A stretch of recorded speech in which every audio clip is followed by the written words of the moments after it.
আমার নেতার চরিত্র ফুলের মতো পবিত্র। নেতা, তুমি এগিয়ে চলো, আমরা আছি তোমার সাথে। জনগণের এমন তেলবাজি মার্কা স্লোগানে নির্বাচিত ইউপি সদস্যের তেল মাখতে হয় চেয়ারম্যানের মাথায়, চেয়ারম্যানের তেল এমপি আর এমপির তেল মন্ত্রীর মাথায়, আর মন্ত্রীকে তেল মাখতে হয় একেবারে শেষ মাথায়। নিচের সিঁড়ি থেকে উপরে রাষ্ট্রের সবগুলো চেয়ার এখন শুধুই তেল আর তেলেই চলছে। দর্শক, এমন তেলের দেশটি আজ বড়ই বেতালে চলছে। এক দলের শাসন, এক ব্যক্তির তোষণ, এক মুজিব লুকান্তরে রক্ষ মুজিব নাকি ঘরে ঘরে। রক্ত গরম কাটামন মিছিলে আজ মুজিব ভক্তের অভাব নেই, কিন্তু পিতা মুজিবের এত সন্তান কোথায় ছিল 15ই আগস্টের সেই ভয়াবহ দিনে? 1975 থেকে 1996 শেখ মুজিবের জন্য কারো মনে ক্ষোভ ছিল না, বিক্ষোভ হয়নি রাজপথে। শোককে শক্তিতে রূপান্তর করতে সময় লেগেছে মাত্র 21 বছর, আর এখন তো তা মহাশক্তিতে রূপ নিয়েছে। শক্তিমানদের মুজিবের প্রতি ভক্তি এখন অনেকটাই বিরক্তির পর্যায়ে পৌঁছেছে, কিন্তু এ সবই কি মুজিবের প্রতি ভালোবাসা, নাকি মুজিবকে বিক্রি করে তারপর নিজেদের পকেট ভরবার আশা? চলুন মিলিয়ে দেখা যাক। সাথে আছে আমি ইলিয়াস হুসাইন। 1971 সালের আগের বর্ণাঢ্য রাজনৈতিক জীবনের সাথে কোনো মিল ছিল না শেখ মুজিবের 1971 সালের পরের রাজনৈতিক জীবনের। 1972 সালের 10ই জানুয়ারি বঙ্গবন্ধু দেশে ফিরতেই তাকে ভুল পথে পরিচালনা করতে শুরু করেন খন্দকার মুস্তাক ও তাজউদ্দিন আহমেদের চিরশত্রু শেখ মনি সহ তার আশপাশের বেশ কয়েকজন সুযোগ সন্ধানী। তাজউদ্দিন আহমেদের মেয়ে শারমিন আহমেদের লেখা তাজউদ্দিন আহমেদ নেতা ও পিতা বইয়ের 104 নম্বর পৃষ্ঠার তথ্য অনুযায়ী শেখ মুজিব 10 তারিখে দেশে ফিরে যখন ট্রাকে করে রেসকোর্স ময়দানের দিকে যাচ্ছিলেন, ঠিক সেই সময় হঠাৎ মুজিব কাকু আব্বুর কানের কাছে মুখ নামিয়ে বললেন, তাজউদ্দিন, আমি কিন্তু প্রধানমন্ত্রী হব। সংসদীয় গণতন্ত্রে প্রেসিডেন্টের পদ সম্মানের হলেও ক্ষমতার দিক থেকে প্রধানমন্ত্রীর চেয়ারটি অনেক বেশি ক্ষমতাধর। সেই কারণেই হয়তো শেখ মুজিব প্রেসিডেন্টের পদ থেকে সরে প্রধানমন্ত্রী হবার ইচ্ছে পোষণ করেছিলেন। সেই ক্ষমতায় শেখ মুজিবকে দিন দিন সাধারণ মানুষ, সেনাবাহিনী, রাজনীতিবিদ, এমনকি মুক্তিযোদ্ধাদের থেকেও বিচ্ছিন্ন করে তুলেছিল। যে কারণে নিরাপত্তার জন্য ক্ষমতা নেয়ার মাত্র 1 মাসের মাথায় 1972 সালের 8ই ফেব্রুয়ারি শেখ মুজিবকে সেনাবাহিনীর আদলে প্যারামিলিটারি অর্থাৎ রক্ষী বাহিনী গঠন করতে হয়েছিল। যদিও সেই রক্ষী বাহিনী শেষ পর্যন্ত শেখ মুজিবকে রক্ষা করতে পারেনি, কিন্তু এই রক্ষী বাহিনীকে কেন্দ্র করে 71 থেকে 75 দেশের যত অশান্তি বিশৃঙ্খলার সূচনা হয়েছিল, তার নেতৃত্বে এই রক্ষী বাহিনীকে অপ্রতিরোধ্য ক্ষমতা দেওয়ার লক্ষ্যে 1973 সালের 15ই জুলাই সংবিধানের প্রথম সংশোধনী করা হয়। 1972 সালে 16ই ডিসেম্বর গণপ্রজাতন্ত্রী বাংলাদেশ সরকারের প্রথম সংবিধান কার্যকর হবার মাত্র 6 মাসের মাথায় এই সংশোধনী করা হয়েছিল। 1973 সালে সেই সংশোধনী কতটা স্বেচ্ছাচারী ও অগণতান্ত্রিক ছিল তা বোঝার জন্য সংশোধনীটির প্রথম কয়েকটি লাইন পড়লেই চলবে। সংবিধানের 47 অনুচ্ছেদের 2টি দফার সাথে নতুন আরেকটি দফা যুক্ত করা হয়।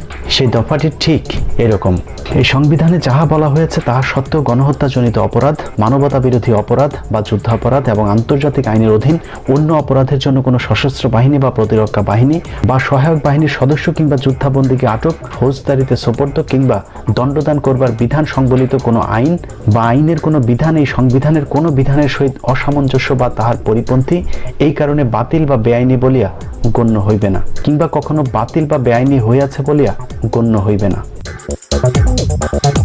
অর্থাৎ কোনো বিশেষ ব্যক্তি বা বিশেষ বাহিনী চাইলে কোনো সাধারণ মানুষ, এমনকি সশস্ত্র বাহিনীর কোনো সদস্যকেও তারা চাইলে আটক করতে পারবে, দণ্ডাদেশ পর্যন্ত দিতে পারবে। আর এইসব আটক কিংবা দণ্ডাদেশ যদি সংবিধানের কোনো ধারার সাথে সাংঘর্ষিক হয়, তাহলেও সেটাকে বেআইনি বলা যাবে না।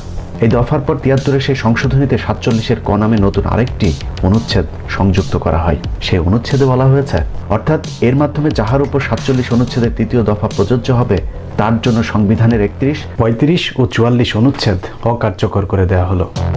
এবার দেখা যাক কি আছে 31, 35 ও 44 অনুচ্ছেদে। সংবিধানের এই 3টি অনুচ্ছেদই জনগণের মৌলিক অধিকারকে সংরক্ষিত করে। তার মানে শেখ মুজিব কিংবা রক্ষী বাহিনী চাইলে জনগণের মৌলিক অধিকার পর্যন্ত খর্ব করতে পারবে। সংশোধনের পরের লাইনগুলো আরো ভয়ঙ্কর, অর্থাৎ যাহার উপর ওই দফা প্রযোজ্য হবে তাহার বিরুদ্ধে সুপ্রিম কোর্টেও কোনো বিচার চাওয়া যাবে না। এই সব কিছুই করা হয়েছিল শুধুমাত্র রক্ষী বাহিনীকে বিশেষ ক্ষমতা দেওয়ার লক্ষ্যে।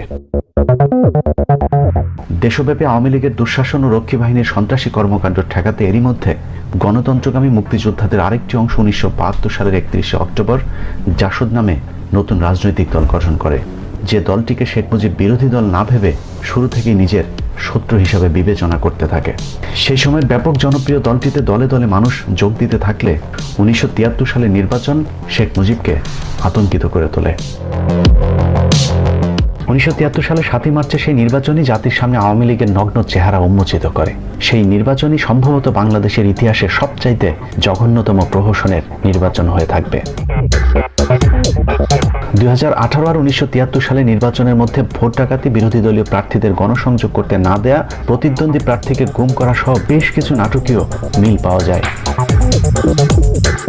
2018 নির্বাচনের মতো 1973 সালে নির্বাচনে মুজিব সরকার মন্ত্রিসভা বহাল রেখে নির্বাচন করতে চাইলে জাসদ অন্তর্বর্তীকালীন সরকারের দাবি করেন। যথারীতি শেখ মুজিব তা না মেনে দলীয় সরকারের অধীনে নির্বাচন করেন, ঠিক যেমনটা হাসিনা 2014 ও 2018 সালে করেছিল। 2018 সালের মতো হেভিওয়েট প্রার্থীদেরকে সেই নির্বাচনে নানাভাবে দমিয়ে রাখার চেষ্টা করা হয়। ভোলাতে শেখ মুজিবের প্রতিপক্ষ প্রার্থী হিসাবে জাসদের ডাক্তার আজহারকে দাঁড় করানো হলে মনোনয়নপত্র জমা দেওয়ার দিন তোফায়েলের নেতৃত্বে রক্ষী বাহিনীর একটি সন্ত্রাসী দল ডাক্তার আজহারকে অপহরণ করেন। নির্বাচনের পরদিন তাকে খুঁজে পাওয়া যায়।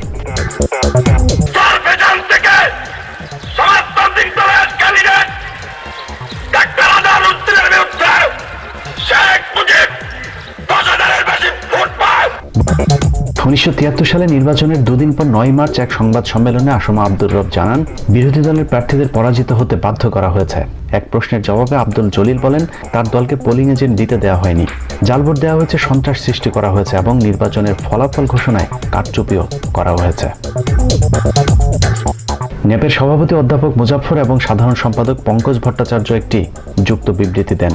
সেখানে তারা বলেন, কমপক্ষে 70টি নির্বাচনী আসনে যেখানে ন্যাপ ও অন্যান্য বিরোধী রাজনৈতিক দলের প্রার্থীদের সুনিশ্চিত বিজয়ের সম্ভাবনা ছিল, সেই আসনসমূহে শাসক দল রাষ্ট্রীয় ক্ষমতার অপব্যবহার, অস্ত্রের ঝনঝনানি, ভয়ভীতি, সন্ত্রাস প্রয়োগ, গুন্ডা বাহিনী ব্যবহার, ভুয়া ভোট, পোলিং বুথ দখল, পোলিং এজেন্ট অপহরণ, বিদেশি সাহায্য সংস্থা, জাতিসংঘ সরকারি গাড়ি এবং রেডক্রসের গাড়ির অপব্যবহার প্রভৃতি চরম অগণতান্ত্রিক কার্যকলাপের মাধ্যমে উক্ত নির্বাচনী কেন্দ্রসমূহে নির্বাচনকে প্রহসনে পরিণত করেছে।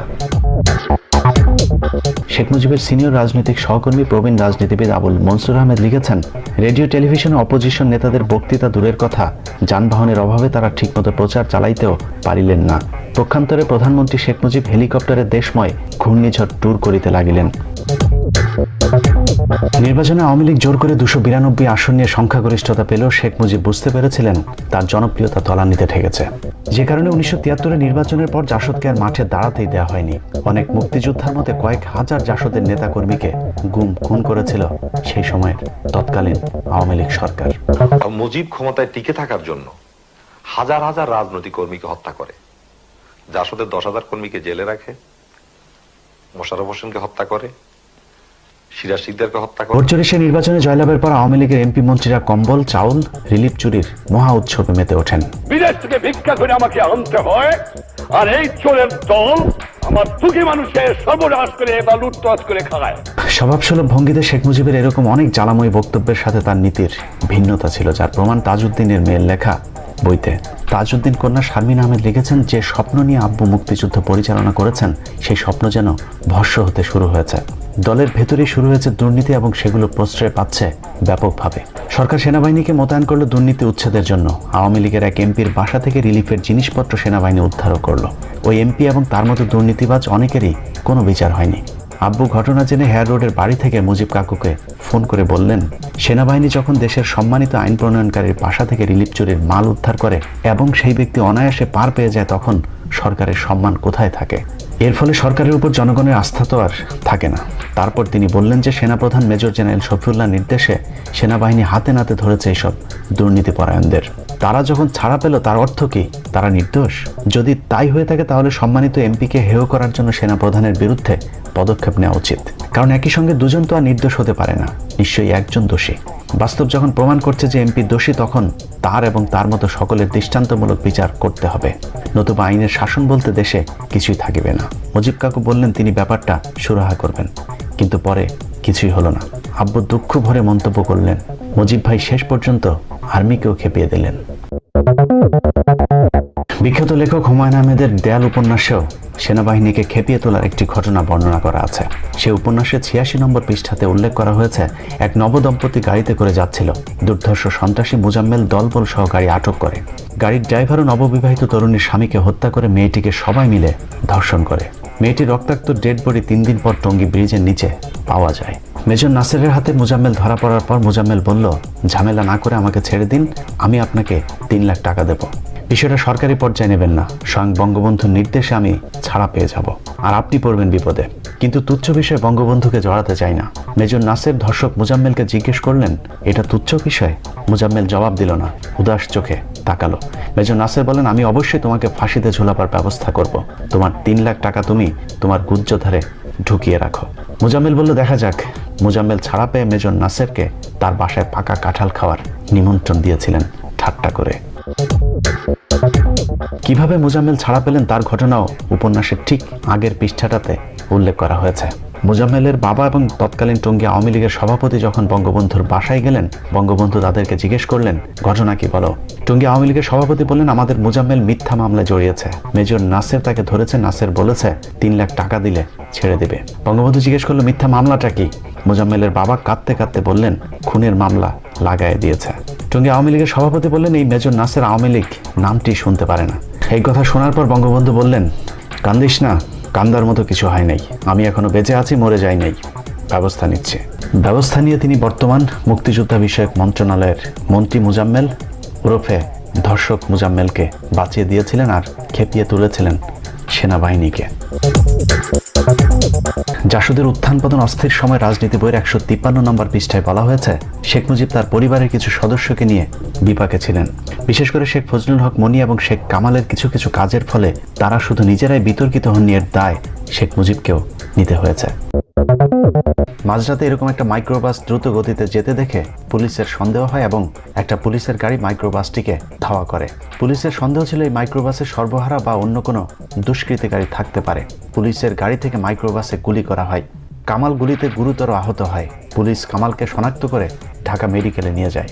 বেলা 11টায় পুলিশের মহাপরিদর্শক আব্দুর রহিম এনএসআইয়ের প্রধান মেজবাউদ্দিনকে নিয়ে শেখ মুজিবের বাসায় যান এবং ঘটনার জন্য পুলিশের পক্ষ থেকে দুঃখ প্রকাশ করে ক্ষমা চান। শেখ মুজিব রহিমকে বলেন, এতে দুঃখ প্রকাশ করার কি আছে? সে যদি মারাও যেত তাহলেও আমার দুঃখ হতো না। কে তাকে মাঝরাতে দুষ্কৃতী ধরতে যেতে বলেছে? আমি তো তাকে হাসপাতালে দেখতেও যাইনি। অবশ্য আব্দুর রহিমের ডায়েরি থেকে এস এ করিম এই ঘটনাটি তার গ্রন্থে উল্লেখ করেছেন। সেখানে বলা হয়েছে, শেখ মুজিব 2 দিন পর শেখ কামালকে হাসপাতালে দেখতেও গিয়েছিল। ওই সময় একটা প্রচার ছিল যে কামাল বাংলাদেশ ব্যাংক লুট করতে যাচ্ছিলেন। অনেকে এই প্রচারণা বিশ্বাসও করেছিলেন। তাজউদ্দিন আহমেদের মেয়ে শারমিন আহমেদ তার বইতে লিখেছেন, যেদিন তার বাবাকে শেখ মুজিব জোর করে মন্ত্রিসভা থেকে পদত্যাগ করতে বাধ্য করেন, সেদিন গোয়েন্দারা নজরদারি করছিল। আব্বু দুঃখ করে বলতেন, পাকিস্তান আমলেও যেমন গোয়েন্দা লেগে থাকতো, স্বাধীন দেশেও একই অবস্থা। আব্বু নীতি থেকে সরে যাননি, মুজিব কাকু সরে গিয়েছিলেন। পদত্যাগেই শেষ হয়নি, সচিবকে নির্দেশ দিয়েছিলেন তাজের সাথে কারা কারা কি কথা বলে সেসব খোঁজ রাখতে। শারমিন আহমেদ তার বইতে আরও লিখেছেন, তার পিতাকে চিকিৎসার জন্য শেখ মুজিব দেশের বাইরেও যেতে দেয়নি। এছাড়া তেলবাজদের দ্বারা শেখ মুজিব এতটাই তৈলাক্ত ছিলেন যে মুক্তিযুদ্ধের সর্বাধিনায়ক জেনারেল ওসমানী, বেগম নুরজান মোর্শেদ, ব্যারিস্টার আমিরুল, শামসুল হক, শেখ আব্দুল আজিজদের মতো সৎ নেতাদের মন্ত্রিসভা থেকে বহিষ্কার করেন। এখানেই শেষ নয়, মুজিব সরকারের এসব বাড়াবাড়ি সমালোচনা করায় শেখ মুজিবের একসময় রাজনৈতিক গুরু মাওলানা আব্দুল হামিদ খান ভাসানীকে পর্যন্ত গৃহবন্দী করা হয়েছিল। এভাবে সময় যতই 75-এর 15 আগস্টের দিকে যাচ্ছিল, ততই অপ্রতিরোধ্য হয়ে উঠছিলেন শেখ মুজিব ও তার অনুসারীরা। সেই সাথে অস্থিতিশীল হয়ে উঠছিল দেশের রাজনৈতিক পরিবেশ। 74-এর 4 ফেব্রুয়ারি ও 25 ফেব্রুয়ারি পরপর 2টি হামলা করা হয় বিখ্যাত মুক্তিযোদ্ধা মেজর জলিলের উপর।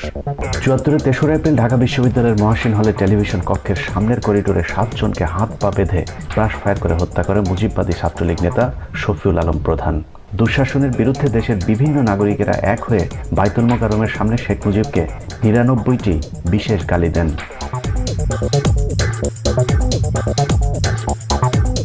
1974 সালের আরেকটি গুরুত্বপূর্ণ ঘটনা ভুট্টোর ঢাকা সফর। ভুট্টোর সেই সফরে শুধু লাল গালিচা সংবর্ধনায় দেওয়া হয়নি, মুক্তিযুদ্ধে নিহত হাজার হাজার শহীদের সাথে বেইমানি করে ভুট্টোকে স্মৃতিসৌধে পর্যন্ত নিয়ে যাওয়া হয়। অনেকেই বলে থাকেন, ভুট্টো সেই সফরের পরই ভারতের আশীর্বাদের হাতটিও উঠে যায় শেখ মুজিবের উপর থেকে। আওয়ামী লীগের গায়ের জোরের বিপরীতে প্রকাশ্যে রাজনীতির সব রাস্তা বন্ধ হয়ে গেলে সশস্ত্র সেনাবাহিনীকে সামলাতে 74-এর জুলাই আনুষ্ঠানিকভাবে সশস্ত্র গণবাহিনী গঠন করে জাসদ। চারিদিকে লুটপাট আর দুর্নীতির কারণে 1974 সালে দেশ জুড়ে দুর্ভিক্ষ দেখা দেয়। সরকারি হিসেবে সেই দুর্ভিক্ষে 26,000 মানুষ মারা যাওয়ার কথা বললেও বিআইডিএস এর গবেষক মহিউদ্দিন আলমগীরের তথ্যানুযায়ী 15 লাখ মানুষ মারা গিয়েছিল সেই দুর্ভিক্ষে। জাতিসংঘের হিসেব অনুযায়ী প্রায় 2.5 লাখ মানুষ মারা গিয়েছিল 1974-এর দুর্ভিক্ষে। কুড়িগ্রামে অভাবের তাড়নায় ক্ষুধার্ত বাসন্তীর গায়ে জাল পেঁচানোর ছবি সেই সময়ের পত্রিকায় উঠে এলে দেশব্যাপী ব্যাপক চাঞ্চল্যের সৃষ্টি হয়। It seems that many people, perhaps tens of thousands of people, are simply not getting food in this country. It's not correct. অবশ্য ব্যাপক সেই দুর্ভিক্ষকে প্রধানমন্ত্রী শেখ মুজিব বিরোধী দলের গুজব বলে উড়িয়ে দেয়। শেখ মুজিবের সেই বক্তব্যের প্রতিবাদে 1 নভেম্বর বাইতুল মোকাররম প্রাঙ্গণে গণজামায়াতের ডাক দেওয়া হয়। মনন্থর প্রতিরোধ আন্দোলনের ব্যানারে সেই জমায়েতে 82 জন বিশিষ্ট নাগরিক স্বাক্ষরিত বিবৃতিতে বলা হয়, প্রধানমন্ত্রীর এই উক্তিতে কোনো দূরদর্শিতা বা বাস্তব বোধের পরিচয় আছে বলে আমরা মনে করছি না। এক কথায় বাংলাদেশের বর্তমান দুর্ভিক্ষ ও অর্থনৈতিক সংকট গত 3 বছরের লুটেরা শাসন, শোষণ ও অর্থনৈতিক নিষ্পেষণের ফল। এছাড়া বইটির 139 নম্বর পৃষ্ঠায় এই কি সোনার বাংলা, জবাব দাও শেখ মুজিব, এই শিরোনামে জাসদের আরেকটি প্রচারপত্রের কথা উল্লেখ করা হয়েছে, যেখানে উল্লেখ করা হয়েছে গত 25 মাসে গুম ও খুন হয়েছে প্রায় 30,000 মানুষ। রক্ষী বাহিনী ও পুলিশের হামলা হয়েছে প্রায় 24,000 পরিবারে, জেলে বন্দী আছেন 18,000-এর উপর মানুষ। হুলি আছে প্রায় 25,000 নেতা ও কর্মীর নামে, বাড়ি পুড়েছে প্রায় 2,500, নারী ধর্ষণও অসংখ্য। 1975 সাল ছিল বাংলাদেশের ইতিহাসের সবচেয়ে ঘটনাবহুল বছর। শেখ মুজিবের একনায়কতান্ত্রিক শাসনের চূড়ান্ত সূচনা ছিল 1975 সালেই। বছরের শুরুর দিন 1 জানুয়ারি পুলিশ জাসদ নেতা সিরাজ শিকদারকে চট্টগ্রাম থেকে তুলে এনে ঢাকার শেরেবাংলা নগর রক্ষী বাহিনীর ক্যাম্পে স্থানান্তর করেন। সেদিন রাতেই তাকে নিয়ে অস্ত্র উদ্ধারের নাটক সাজিয়ে ক্রসফায়ার দেওয়া হয়। সম্ভবত স্বাধীন বাংলাদেশের ইতিহাসে সেটাই ছিল প্রথম ক্রসফায়ারের ঘটনা। সেই ঘটনার পর শেখ মুজিব সংসদে কোথায় আজ সেই সিরাজ শিকদার বলে হুঙ্কার দিলে জাসদ সরাসরি সেই হত্যাকাণ্ডের জন্য শেখ মুজিবকে অভিযুক্ত করে। 1975 সালের 25 জানুয়ারি বাকশাল বিল পাশ হয় সংসদে। এর মধ্য দিয়ে অনেক রক্তের বিনিময়ে কেনা বাংলার গণতান্ত্রিক স্বাধীনতার শেষ আলোটুকু নিভে যায়। ধ্বনি উঠল, এক নেতা এক দেশ, বঙ্গবন্ধু বাংলাদেশ। চতুর্থ সংশোধনীর মাধ্যমে সংসদীয় গণতান্ত্রিক ব্যবস্থা বাতিল করে প্রেসিডেন্সিয়াল পদ্ধতির সরকার চালু করে শেখ মুজিব নিজেকে প্রেসিডেন্ট ঘোষণা করেন। প্রেসিডেন্ট ঘোষণা করলে রাষ্ট্রের একক ক্ষমতা চলে যায় আমাদের হাজার বছরের শ্রেষ্ঠ বাঙালি জাতির জনক বঙ্গবন্ধুর হাতে। Mujib Saab went for Bakshal, which means one leader, one party, one country. এর ফলে শুধুমাত্র বাকশাল ছাড়া অন্য সব রাজনৈতিক দল নিষিদ্ধ হয়ে যায়, এমনকি আওয়ামী লীগও। বাংলাদেশ কমিউনিস্ট পার্টি ও ন্যাপ মুজাফফর ছাড়া বাংলাদেশের আর কোনো রাজনৈতিক দল শেখ মুজিবের সেই বাকশালকে সমর্থন করেনি। বাকশালকে সমর্থন না দেয় মুক্তিযুদ্ধের সর্বাধিনায়ক জেনারেল ওসমানীর সংসদ সদস্য পদ বাতিল করে দেওয়া হয়। সেই সাথে জাসদের সব কজনের সদস্য পদও বাতিল হয়ে যায়। সেই দিনই শেখ মুজিবকে 15 আগস্টের আভাস দিয়েছিলেন দূরদর্শী রাজনীতিবিদ তাজউদ্দিন আহমেদ। শারমিন আহমেদের লেখা বইয়ের তথ্যানুযায়ী বাকশাল করার পর তাজউদ্দিন মুজিবকে বলেছিলেন, আপনি এক কলমের খোঁচায় গণতন্ত্রকে ধ্বংস করে দিলেন। রাজনৈতিক সব দল ধ্বংস করার পর বাকি ছিল যেসব পত্রিকা সরকারের বিরুদ্ধে লিখছে সেসব পত্রিকাগুলো। 15 আগস্টের ঠিক 2 মাস আগে 16 জুন 1975 সালে শেখ মুজিব শুধুমাত্র সরকারের পক্ষের 4টি পত্রিকা রেখে বাকি সব পত্রিকাও বন্ধ করে দেন, যে দিনটিকে পরবর্তী বছরগুলোতে সংবাদপত্রের কালো দিবস হিসেবে পালন করা হয়েছিল। এভাবেই শেখ মুজিব গণতান্ত্রিক পদ্ধতিতে ক্ষমতা পরিবর্তনের সব রাস্তা বন্ধ করে নিজেই 15 আগস্ট ডেকে এনেছিলেন। দর্শক, এরপর পাল্টে যায় মুজিবময় বাংলাদেশের ইতিহাস। এক রাতের ব্যবধানে মুজিবকে নায়ক থেকে খলনায়ক বানিয়ে দেওয়া হয়। 1975 সালের 15 আগস্টের ঠিক একদিন আগের পত্রিকাতেও শেখ মুজিবের জয় জয়কার ছিল। পরদিনের পত্রিকায় মুজিবকে বানানো হয়েছে পুরোপুরি ভিলেন। শেখ মুজিবের পছন্দের পত্রিকা ইত্তেফাকে তার হত্যাকাণ্ডকে নবযাত্রা হিসেবে উল্লেখ করা হয়েছে। শেখ মুজিবের মন্ত্রিসভার 19 জন শোকাবহ সেই দিনেই খন্দকার মুস্তাকের মন্ত্রিসভায় যোগদান করেন। মুজিব সরকারের মন্ত্রিপরিষদ সচিব এইচ.টি. ইমাম মুস্তাক সরকারেরও মন্ত্রিপরিষদ সচিবের দায়িত্ব পালন করেছিলেন। এতদিনের মুজিবময় রেডিও টেলিভিশনও হয়ে যায় কট্টর মুজিব বিরোধী। দেশের বৃহত্তর স্বার্থের খাতিরে এই পদক্ষেপ গ্রহণ করা হয়েছে। শেখ মুজিবুর রহমানকে হত্যা করা হয়েছে। খন্দকার মুশতাক আহমেদ নতুন প্রেসিডেন্ট হয়েছেন। গোপালগঞ্জে শেখ মুজিবের লাশ নিয়ে গেলে সেখানেও মানুষের ঢল কিংবা বিক্ষোভ কোনোটাই দেখা যায়নি। বঙ্গবন্ধুর শেষ গোসল হয়েছিল 570 সাবান দিয়ে। রেস্ট কিনতে 570 সাবান নিলাম, আর আপনার উনি যে কাপড় দিয়েছিল রিলিফের কাপড়, সেই কাপড় দিয়ে ওনাকে। জানাজায় অংশ নিয়েছিলেন হাতে গোনা 8-10 জন মানুষ। সারা দেশেও ছোটখাটো বিচ্ছিন্ন ঘটনা ছাড়া তেমন কিছুই ঘটেনি। বিদেশি সংবাদ মাধ্যমগুলো বলেছিল ঢাকা শহরের অবস্থা দেখে মনে হচ্ছে জনজীবন একেবারেই স্বাভাবিক। Men and children. And this is how Dhaka looks today. The same tanks on the streets, soldiers still on guard, and yet it is almost as if nothing had happened. জনজীবন স্বাভাবিক হলেও অস্বাভাবিক ছিল শেখ মুজিবের সবচেয়ে কাছের মানুষদের আচরণ।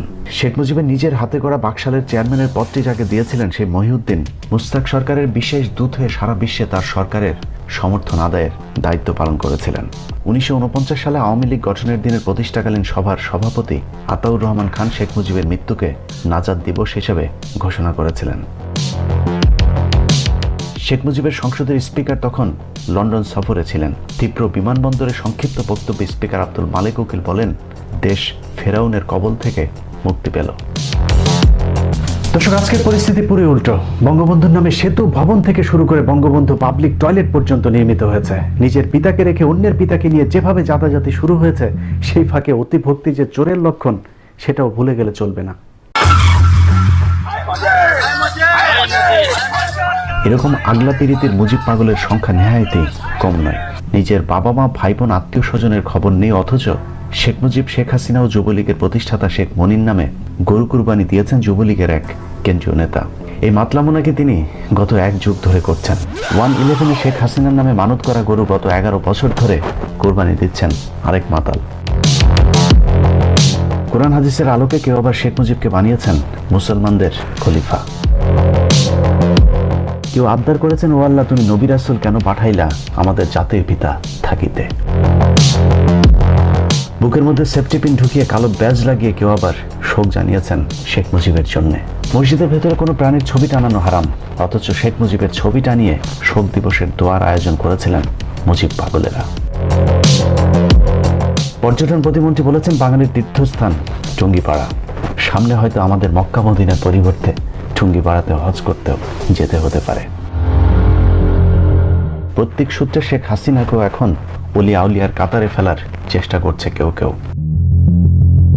আমি হৃদয়ের গভীরতম প্রদেশ থেকে তাই শেখ হাসিনা নাম উচ্চারণের পূর্বে তার প্রতি সম্মান সূচক একটি শব্দ উচ্চারণ করতে চাই, সেটি হচ্ছে হযরত শেখ হাসিনা। জমির দখল টিকিয়ে রাখতেও এখন শেখ মুজিবের নাম ভাঙানো হয়। এই জমির মালিক বঙ্গবন্ধুর ভাগ্নে শেখ শহীদুল ইসলামের শ্যালক ফয়েজ উন নবী সাজ্জাদের। আল্লাহর ওলি শেখ মুজিবকে স্বপ্নে দেখেছেন এক সময়ের বিএনপি নেত্রী ফাইটটা যাই খ্যাত মমতা জাপা। আমি স্বপ্নে দেখেছি বঙ্গবন্ধুকে টুঙ্গিপাড়ার কবর থেকে বলছে ডেকে। শেখ মুজিবের পরিবার হত্যাকাণ্ডের পূর্ব থেকে যারা শেখ মুজিবের কট্টর বিরোধী, সেই ইনুরাই এখন 15ই আগস্টে সবচেয়ে বেশি মুজিব প্রেমী হিসেবে নিজেদেরকে জাহের করেন। Sheikh Mujibur Rahman could not deal with the political movement in a democratic way. He felt jittery about the whole situation. He was virtually controlling the public. সব মিলিয়ে শেখ মুজিবের নাম ভাঙিয়ে তেলবাজেরা তাদের স্বার্থ উদ্ধার করে যাচ্ছে। রাজনীতি এখন আওয়ামী লীগের ব্যবসা, লাভজনক সেই ব্যবসার মূলধন শেখ মুজিবুর রহমান। প্রিয় দর্শক, এসব ইতিহাস জানার পর আপনার মনে নিশ্চয়ই প্রশ্ন আসতে পারে, শেখ মুজিব তাহলে ভালো মানুষ ছিল নাকি খারাপ মানুষ ছিল? সেই প্রশ্নের খুব সহজ উত্তর, শেখ মুজিব একজন মানুষ ছিল। দোষগুণ মিলিয়েই মানুষ।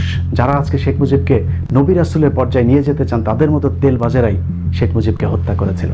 আর শেখ হাসিনার আশপাশে থাকা যেসব তেলবাজেরা আজকে হযরত উপাধি দিচ্ছেন, তাদের ব্যাপারে শুধু এতটুকুই বলবো, 15ই আগস্টের মাত্র একদিন আগে খন্দকার মুস্তাক বাড়ি থেকে হাঁসের মাংস রান্না করে এনে তারপর বঙ্গবন্ধুকে খাইয়েছিলেন। আল্লাহ।